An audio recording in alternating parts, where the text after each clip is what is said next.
Horror games can be pretty hit or miss. Occasionally, you'll find the literal work of art that is a well-crafted, genuinely terrifying, yet enjoyable experience. And other times, you get some stupid mascot horror game with cheap jump scares and unenjoyable gameplay. Phasmophobia, on the other hand, is an absolute masterpiece and a phenomenal take on the ghost hunting genre. A genre that is arguably pretty underused. That's not to say there aren't plenty of other ghost hunting games out there, because there are, but none of them really stand as prevalent as Phasmophobia does. I love everything about this game. It creates such an eerie atmosphere that is genuinely terrifying, alongside a fun gameplay loop with great visuals. So that's what I'm going to be talking about in this video. Why I believe this game is a masterpiece, the horror, the gameplay, everything. And it seems fitting that we start at the very beginning of Phasmophobia.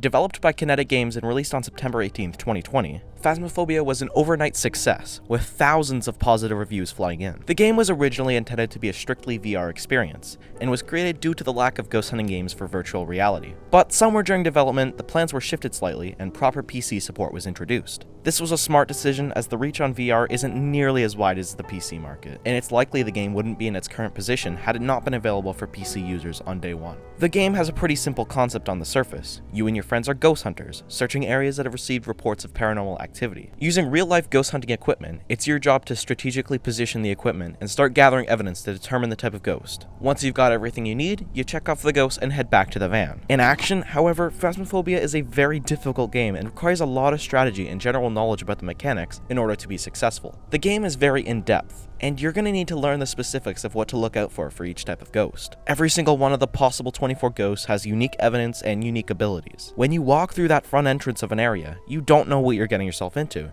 You don't know which of the 24 ghosts are currently haunting this area. You could be dealing with an extremely aggressive ghost, or a more low-key ghost that doesn't do much. The game is difficult, yet fun once you get the hang of it. Though, what makes Phasmophobia especially great and memorable is the horror. Phasmophobia uses psychological horror over what we'll call the more traditional horror. You might be thinking, aren't those pretty much the same thing? No, well you're wrong, idiot. They're actually pretty different from each other. Traditional horror relies heavily on the use of jump scares, which is kind of a misleading name in of itself, as it's really just jump surprises. The only reason they get you most of the time is because you weren't expecting them.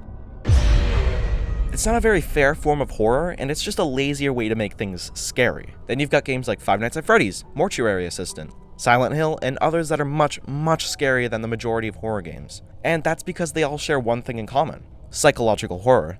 But what even is psychological horror? Well, it's a type of horror that focuses on creating an eerie atmosphere, creating an overarching sense of paranoia. You're uncomfortable in the scene, and it's made worse by the looming threat of something lurking behind you or a real jump scare. Now, Phasmo doesn't actually have any jump scares. It relies solely on the atmosphere and paranoia it's created through its clever game design.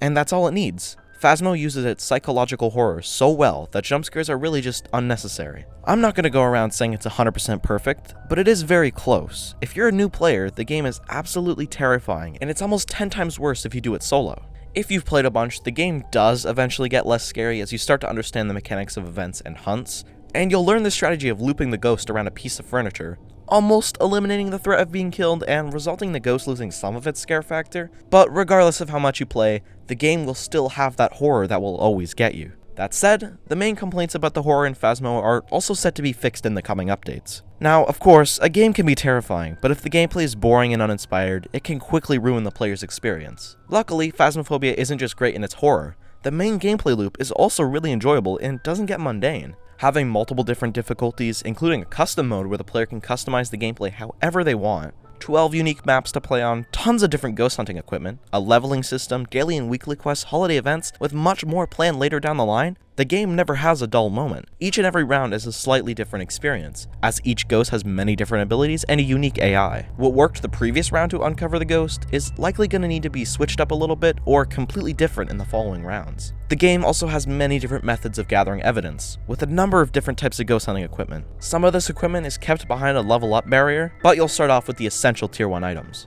The higher your level, the more equipment you can unlock, and the higher the equipment tiers will become, with tier 3 being the best of the best. Successfully completing your contract will provide you with a varying amount of cash and experience. The cash can be used to purchase or level up your equipment, and the XP is used to unlock more advanced items. The distribution of cash and XP is influenced by taking photos of paranormal activity or of the ghost itself, as well as completing assigned tasks, like evading the ghost during a hunt. But this is really just speaking at surface level. as once you start to delve deeper into the mechanics of Phasmo, you start to see where the game's horror and gameplay really begin to shine. Some of the biggest mechanics in the entirety of Phasmo are ghost events and hunts, and they contribute to the horror significantly. Ghost events are just as the name suggests, events that can be caused by the ghost during random intervals throughout the game. There are certain ghosts that do events more frequently and more early on, but for the most part, a ghost event doesn't happen until you're at least a few minutes into the round. Ghost events can be anything from the ghost appearing in a corner singing, running towards you, or it could be breathing down your neck. There's also certain events that will break the light of the room it's in, causing the light switch to no longer work. Not only does this make it more difficult to see, ghosts are more active in darker areas, some even becoming much more aggressive. You also lose sanity when shrouded in darkness for too long, and the less sanity you have, the more active and aggressive the ghost will become. The sanity mechanic of Phasmophobia adds a whole new layer of dread. As the longer your investigation takes and the more paranormal activity you witness, the more likely it is that the ghost will begin a hunt and you'll lose the round. The reason a ghost will even perform ghost events is to drain your sanity beneath the hunt threshold. This number varies depending on the ghost type, but it's most commonly anything below 50%. You'll know when a ghost starts hunting you. There's many different indications of it, like malfunctioning equipment, flickering lights, footsteps, and either singing or murmuring from the ghost. When a hunt starts, you have a very brief window to drop all of your electronic equipment and look for a hiding place. The front door locks during hunts, so your only option is to wait it out in a hiding place. Or you can loop the ghost around a piece of furniture like every pro player does. Choice is yours. Hunts aren't all bad though. As long as you're safely in a hiding spot, you can listen out for any clues as to which ghost you're dealing with. Big giveaway is usually the speed of the footsteps, listening to see if they move faster or slower, or if they change based on the proximity to you. Eventually, the ghost will stop hunting and you'll be free to exit your hiding space. But something I absolutely love about ghost hunts is you actually need to be completely silent. If you make any noise in your microphone, the ghost will know your whereabouts and immediately run towards you. This kind of mechanic, the use of your microphone, I'm really shocked at how underutilized it is, especially for horror games. It's such a cool feature that really creates a more immersive environment, which is why one of my favorite features in Phasmo is its use of voice chat. When you're playing in multiplayer, you've of course got proximity chat, which can lead to some golden clips.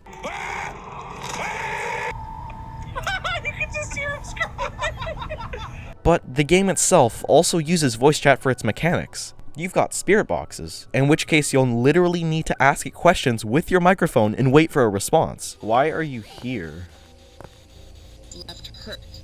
Oh, okay. You can also ask things even without the spirit box, maybe asking for activity or a sign from the ghost, and there is a chance it will do something. There's also types of ghosts that enrage if you talk near it too much, specifically a yokai, and may start a hunt. Then, of course, when a ghost does begin its hunt, you need to stay absolutely silent. I love this mechanic so much. Despite how underutilized I believe it to be, there have, in recent times, been more games using voice chat as a mechanic. A great example being the game Don't Scream. Very unique concept of a horror game that will force you to completely restart if you make any noise from a jump scare. Final thing I'm going to add to wrap up the video is Phasmophobia's timeline for the next while leading up to its full release. Yeah, by the way, this game is still in early access. There's tons of stuff to look forward to, like new ghost types, new evidence, entirely new mechanics like hallucinations, new interactions, an overhaul to ghost events, and much more. All these features will just add on to the horror that Phasmophobia already does so well. I'm especially excited for recording audio and video of the ghost as a new evidence type. And hallucinations. Hallucinations sound like such a sick new mechanic that just adds another level of difficulty to your playthrough, wondering if something you saw was real or not. The character animation overhaul also sounds incredible. As funny as it is to be so, flexible, I'm excited for some proper character animations that don't make you look like the damn paranormal entity. Well, there we have it. This is why I believe Phasmophobia is an absolute masterpiece. The clever use of horror and the fun gameplay loop create an incredible and immersive experience that I highly recommend checking out if you haven't already. And whoa, wait a second, hold up, don't leave yet. It's time for the mandatory beg for subscribers segment. In my personal and completely unbiased opinion, you should hit the subscribe button. You know what I mean? We're on the cusp of 1 million subscribers and we just need that last push to make it happen. Thank you so much for watching, and adios.